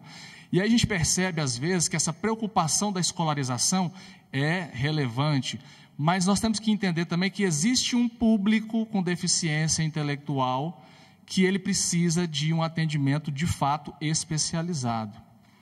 E quando, inclusive, o MEC, em 2008, veio com o decreto do AEE, né, da Escola para Todos, e que fique claro, nós defendemos efusivamente, né, a educação inclusiva, nós do Movimento Apaiano. O que nós discutimos era, primeiro, né, as famílias precisam ter o direito de escolher a escola em que o filho vai estudar, porque se aquele que não tem deficiência, os pais podem escolher a escola onde o filho vai estudar, por que então queria se impor? Um primeiro aspecto. As próprias pessoas com deficiência também precisam ter o direito de dizer, de escolher, enfim, de participar de todo esse processo, né? Então, quando chega em 2011, com o decreto 7.611, que aí sim nós começamos a rever, né, essa inclusão escolar, porque nós não acreditamos que nós vamos construir algo destruindo o que nós já temos. Tudo é processual, né? E assim, a grande experiência que as instituições têm hoje, que precisam ser compartilhadas, né, com a rede, enfim. Eu estou fazendo essa fala porque quando se diz, por exemplo, na sua fala, que a escola especial ou que a instituição especializada ela é segregadora, aí eu não sei se o senhor fez alguma pesquisa em alguma instituição, né, especializada. Porque eu creio que o que nos une é muito mais forte do que o que tenta nos separar, né? Quiçá daqui a 10 ou 5 ou 1 ou 20 ou 100 anos nós tenhamos de fato um sistema educacional onde a gente consiga atender a todas as necessidades do alunado, né, em um mesmo ambiente. Aquele discurso de dizer assim, mas só dele ir para a escola comum ele já está ganhando, porque ele está socializando, mas escola é ambiente de aprendizado. Uma mãe nos abordou esses dias e disse assim: doutor, eu estou tão feliz porque o meu menino está com 6 anos e agora ele me conhece. Olha a preocupação dessa mãe, agora ele me conhece. E ela falou isso para nós com as lágrimas descendo na face, né? Então existem preocupações, né, que vão além tão somente do processo de escolarização. E agora, e a pergunta, né, que eu faço para o senhor é o seguinte: como pensar, né, com base na convenção, em um sistema educacional inclusivo, porque quando se propôs o AEE, dizia-se assim, todo mundo matriculado na escola comum e no contraturno nos CAEs, no Centro de Atendimento Educacional Especializado, não é isso? O que aconteceu é que muitos não iam, ficavam só na instituição especializada, e aí o que é que sucede? Né? Para os organismos internacionais do Brasil, todo mundo então estava incluído, e não era bem assim. Nós tivemos até na época conversando com a professora Clélia Brandão, que foi reitora da PUC aqui de Goiás, e ela era presidente da Câmara Baixa, né, no Conselho Nacional de Educação, e nós colocamos a seguinte situação: se ele está matriculado lá, ele não vai lá, e se isso aqui então não é um ambiente escolar, está se negando o direito a um cidadão brasileiro de ter acesso a uma escola. Então, como nós ficaríamos nesse cenário, né? E aí a pergunta é o seguinte: como se pensar, né, em um sistema educacional inclusivo, porque inclusive a Espanha fez esse retorno e repensou isso, né? Como pensar num sistema educacional inclusivo no Brasil, diante da nossa realidade, né, educacional no país, e inclusive agora, porque o projeto de lei já está na presidência da República para ser sancionado, aprendizado ao longo da vida.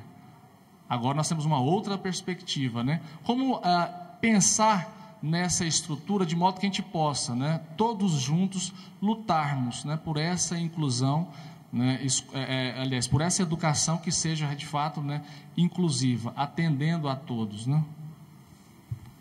Bom, agradeço a pergunta, Eduardo. Oi. Não, mas deixa eu responder, senão eu esqueço.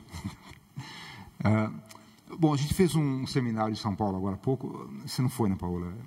Foi agora em novembro, né? E uma das mesas era sobre inclusão educacional e profissional. E foram para a mesa 2 jovens com síndrome de Down, para a mesa. E aí, só dizer o seguinte, quer dizer, do ponto de vista simbólico primeiro, né? Numa universidade de São Paulo, né? Um seminário, 2 jovens com síndrome de Down, eles não estavam aí, eles estavam aqui, né? Dando a palestra deles. Havia um educador que era de Moçambique, que não se conformou. E ele perguntou para eles, falou, mas vocês prefeririam ter estudado em escola separada ou junto, com todo mundo? Isso era educação regular, né? Eles não tiveram dúvidas. A gente quer estudar com todo mundo. A gente é igual a todo mundo, quer estar com todo mundo. Mas só para poder pegar um exemplo que veio direto, né? Essa pesquisa de inclusão profissional que a gente está fazendo em São Paulo, que eu me referi agora há pouco, a gente está fazendo junto com a PAI de São Paulo. A minha divergência com os colegas da PAI de São Paulo é por que eles não mudam o nome. Quer dizer, poder ainda falar em excepcional nesse momento já não dá mais, né?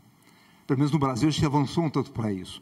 Mas é nisso, porque lá eles mudaram já a forma deles atuarem, né? Então, de fato, eles não são mais escola, eles são apoio, eles dão curso de especialização, ajudam muito, né? Tem muito a contribuir. A PAI foi fundamental, a Pestalozzi foi fundamental, mas esse papel, me parece, não é mais, né? Bom, nesse sentido, isso não significa que todo conhecimento que somente pôde haver em relação a essa experiência passada tenha que ser negada. E nisso a gente tem que estar junto, é claro, né? Mas acho que a gente tem que estar junto de uma outra maneira. Não mais separando as pessoas, né? Não mais achando que elas podem ser protegidas, né? Em escolas à parte. Nessa pesquisa que a gente fez, foram feitas em outros estados também. E uma colega do Pará, ela de fato tinha dúvida se valia a pena, digamos, a educação inclusiva, porque ela viu uma situação numa cidade do Pará que foi a seguinte: era uma situação na qual alunos que tinham síndrome de Down, que estudavam em escolas regulares, eram humilhadas. E ela viu os meninos que vinham da escola lá do APAI, que se davam bem sozinhos. Em outras palavras, esses alunos, como todos os alunos, se vão para a classe regular, eles podem ser vítimas da violência em todo lugar, né?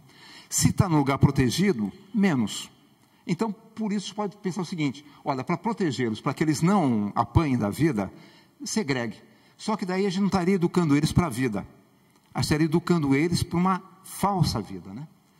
Algo que seria protegido, mas não de fato a vida. A gente lamenta, né? Mas na vida a gente aprende também para o sofrimento, né? Ele é real. E se a gente realmente não tem ele como um elemento da vida, a gente forma-se ilusoriamente.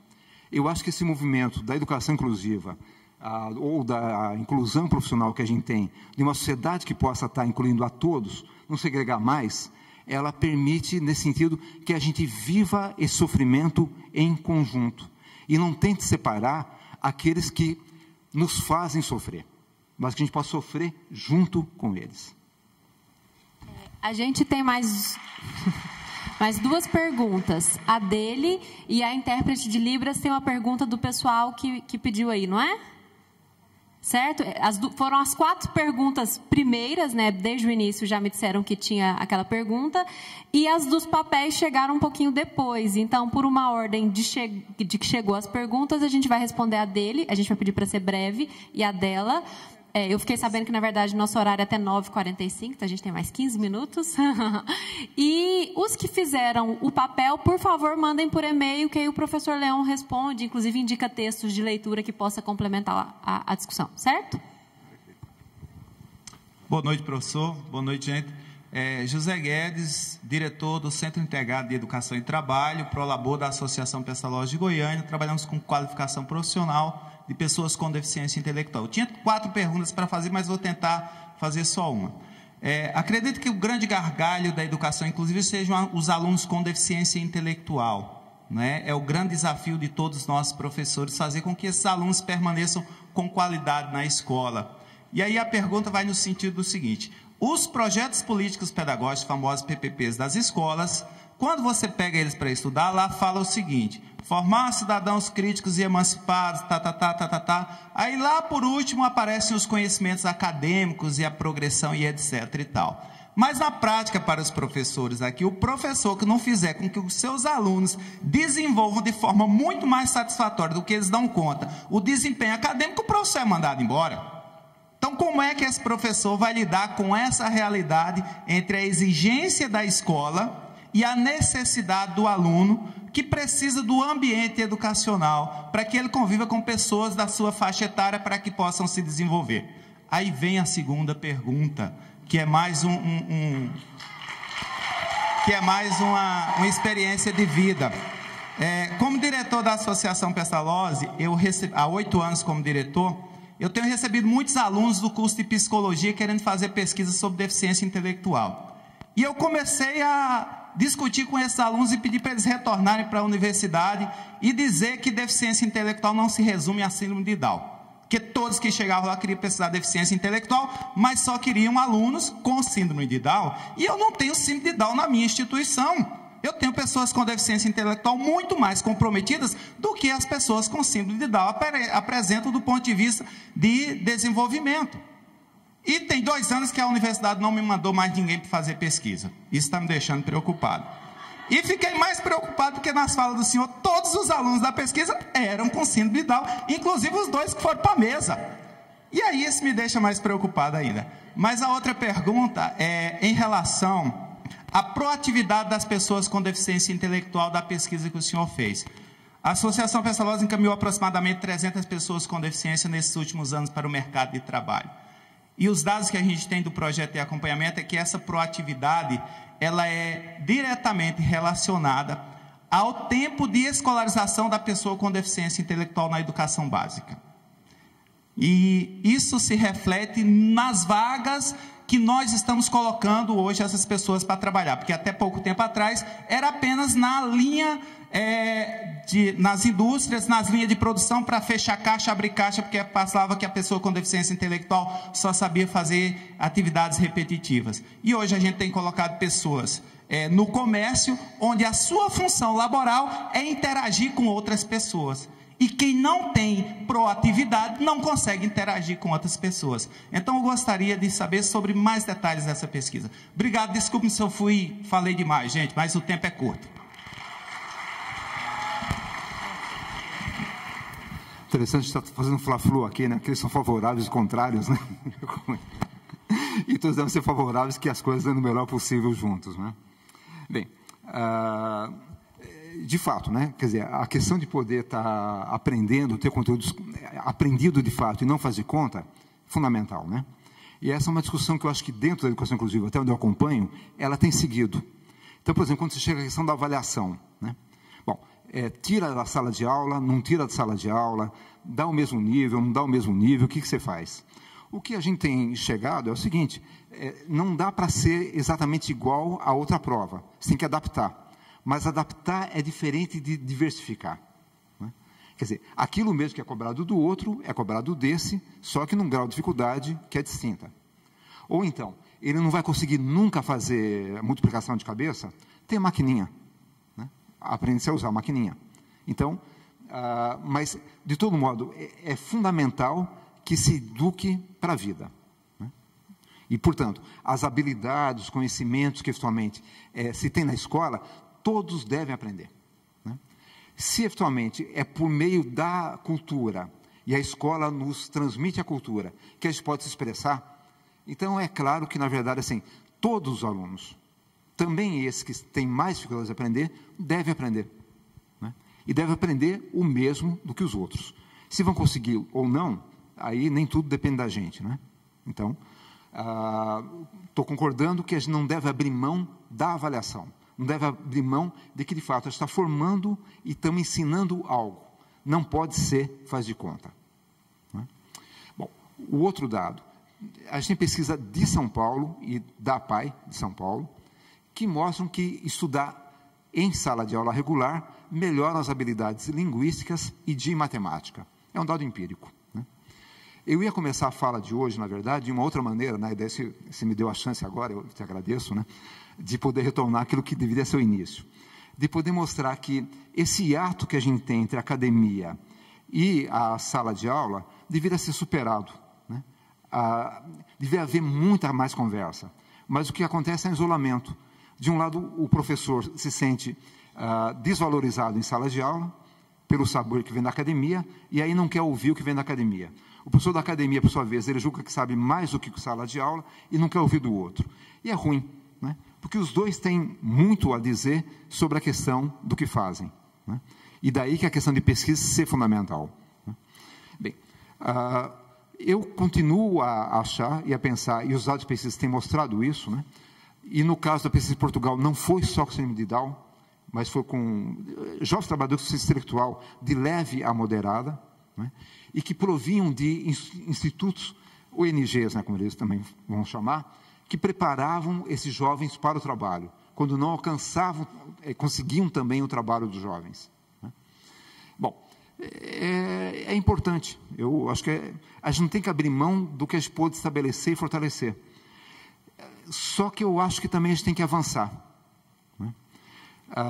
E, de fato, a gente vive numa época na qual, me parece, que poder estar junto, poder lidar com as diferenças todas, é aquilo que permite combater o preconceito, né? E aí, se de fato, no ensino regular, o aprendizado é possível e o contato com o diferente é possível também, por que a gente vai continuar a segregar? Não quero ser purista, pode haver casos que seja necessário de fato. Então, você tem casos de pessoas que estão no hospital e não vão conseguir sair do hospital. Você tem que ir até lá para poder levar, para poder ensinar, né? Mas, afora esses casos que são extremos, né? E desculpem, eu vou contar mais um, né, que vem, porque é desses exemplos que a gente pode estar pensando. Uma ex-orientanda minha também, ela era diretora de uma creche lá da USP. E começou naquele momento a questão da inclusão escolar. E eles receberam lá naquela creche uma menina que tinha múltiplas deficiências. Múltiplas, era terrível. E foi, curiosamente, o médico que sugeriu que ela fosse para a creche regular, e não para... Bom, passou um ano, todo mundo aprendeu a conviver com ela, e o que eles vibravam? É que, 3 meses, ela conseguia manter o pescoço firme. Um pouco mais, ela conseguia deglutir. Quer dizer, esse era o avanço dela. E segundo o que o pessoal de lá pôde dizer, esse avanço pôde ser possível porque os outros eram modelos para ela, eram referências para ela. Isso foi fundamental. Bem, chegou o final do ano, então a equipe pedagógica tem que sentar para decidir quem vai para frente e quem não vai, né? Isso já no maternal, né? O que já é um absurdo. E resolveram que seria bom para essa menina que tem deficiência múltipla fazer mais uma vez o mesmo ano. Bom, começou o ano letivo. Os colegas dela chegaram para a direção e perguntaram, mas por que ela não está com a gente? Né? Eles ajudavam, né? Eles estavam juntos, ela fazia parte, né? E no momento que ela teve que reprovar, eles falaram, mas... Né, porque era interessante, quer dizer, um dava comida para ela, o outro levava ela de cadeira de rodas, não sei para onde. Ela fazia parte, né? E me parece que esse convívio é fundamental. Esse trecho que eu pedi para a Paola ler, eu pedi para ela ler porque eu não consigo ler sem ficar sensível a ele, né? Mas é que essa ideia de poder estar todo mundo junto, que a gente poder dizer, olha, a cultura é sua também, dá a mão para o teu irmão e vai mostrar que a cultura é sua, não é do outro. Vamos então à última pergunta. E aí, como eu disse, eu vou entregar os papéis todos para o professor Leon, ler depois com carinho. Algumas têm e-mail aqui, outras só puseram a pergunta e nem assinaram. Então, essas que puseram só a pergunta, por favor, depois mandem o e-mail com a pergunta.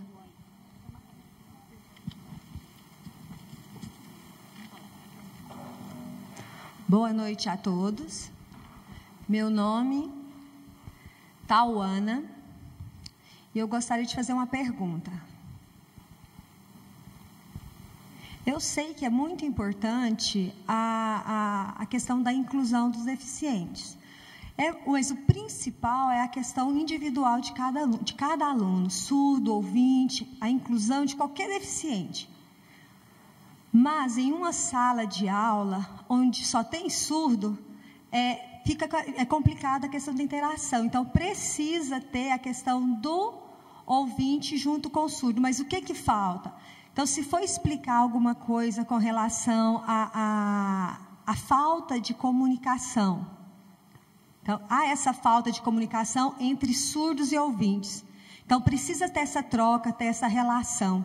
Mas não acontece essa comunicação ela não tem. Então, essa acessibilidade na sala de aula para o surdo não tem entre surdos e ouvintes. É muito importante essa comunicação. Da mesma forma, com outras deficiências. Tem a comunicação, mas no caso específico do português, é muito importante a experiência dessa troca, da aquisição da língua portuguesa, dessa acessibilidade para todos.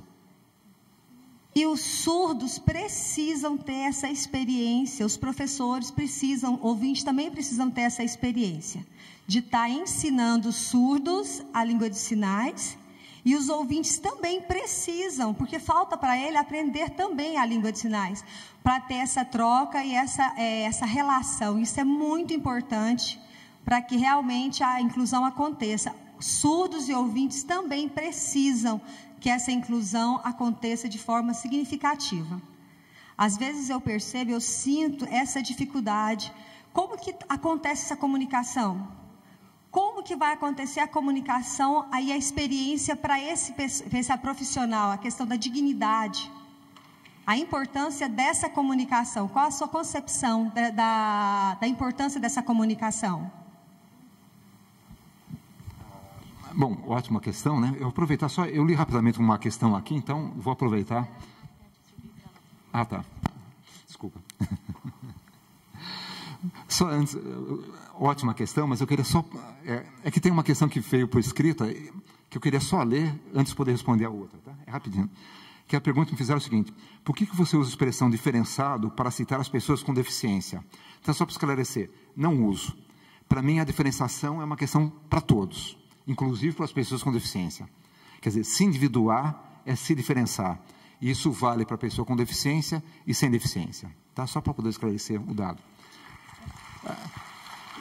Em relação à questão da comunicação, né, também me vem alguns exemplos. Primeiro, o seguinte: o que eu defendo? Eu defendo que a língua dos sinais, a língua brasileira dos sinais, ela seja uma língua ensinada regularmente na sala de aula, né? Ela deve ser nossa segunda língua, enfim. Não há por que aprender inglês ou francês e não aprender a língua dos sinais. Primeiro que a língua dos sinais ela é interessante, né? Quer dizer, ela é uma outra forma de poder se expressar. E quanto mais formas a gente tiver para expressar, mais diferenciados nós somos, né? Não só os surdos, mas também aqueles que podem se expressar dessa maneira. A linguagem dos sinais, ela tem uma característica específica que é valiosa, né? Ela aproxima o outro, né? Ela, pela linguagem das mãos, ela atrai o outro, ela não afasta. Quando a gente só fala, cada um de nós fica no seu lugar. Um está falando, o outro está ouvindo. Quando a gente pode estar falando com as mãos, a gente aproxima, né? Então, ela já tem esse elemento a mais que a linguagem, digamos, oral, ela perdeu. Então, mais um motivo para que todos possam ter a linguagem dos sinais como sendo a própria língua. E aí poder se comunicar, né, com aquilo que é possível se comunicar. Me vem dois exemplos que eu gostaria de dar também em relação a isso, que são importantes. Uma vez também lá no Pará, lá em Santarém, a gente estava realizando um seminário e havia uma aluna da universidade que era surda, né? E ela reclamava com razão que o professor, sabendo que ela tinha dificuldades em sala de aula, dava aula de costas para elas, retirando qualquer possibilidade, inclusive de leitura da linguagem labial, né? Então, é claro, quer dizer, os próprios professores educadores têm que saber disso, né? Para se saber que se tem um aluno que tem deficiência auditiva, ele possa fazer o possível para poder falar mais vagarosamente e de frente. E o outro, que vem lá da Bahia, eu me referi, né, é uma menina que ela é surdo-cega e ela está na pedagogia, né? Ela entrou agora, o ano retrasado, na pedagogia, numa universidade pública de lá. Claro, tiveram que contratar um intérprete, né? É braille tátil no caso, não é isso? Eu sempre me engano. Braille tátil. Mas a universidade não queria contratar. Bem, a classe fez greve, né, fez movimento e falou, olha, enquanto não contratarem, a gente não volta para a sala de aula. Que foi um movimento muito bonito, né, que levou a reitoria a contratar o intérprete para ela poder voltar à sala de aula, assim como todos os outros, né. E, por fim, essa mesma menina, eu tive o prazer de estar falando com ela, né, e ela comunicava, né, por meio do tato na minha pele. E é um tipo de toque que eu nunca tive, né. Porque, claro, ele é mais leve, né, ele é dotado de uma leveza e de uma rapidez que é uma outra experiência, né. E é disso que eu estou falando. Ora, se a gente pode aprender a se expressar, ter outras experiências, a gente se diferencia mais. Então, nesse sentido, fundamental que a gente possa aprender a linguagem dos sinais, possamos aprender o braille e quantas linguagens forem necessárias, né, para poder aí nos diferenciar mais ainda. Bom, quero agradecer a presença dos que ficaram até o final, firmes e fortes. Vou falar mais uma vez o e-mail para quem quiser anotar. jlchna@usp.br. E quem tiver interesse, então, que a escola entre na pesquisa, entre comigo em contato por e-mail no inclui@faculdadearaguaia.edu.br. Esse é o meu, tá? Obrigada a todos. Amanhã estaremos aqui cedo, né? Amanhã teremos um dia cheio também de conteúdos importantes e espero todos vocês amanhã às 8h.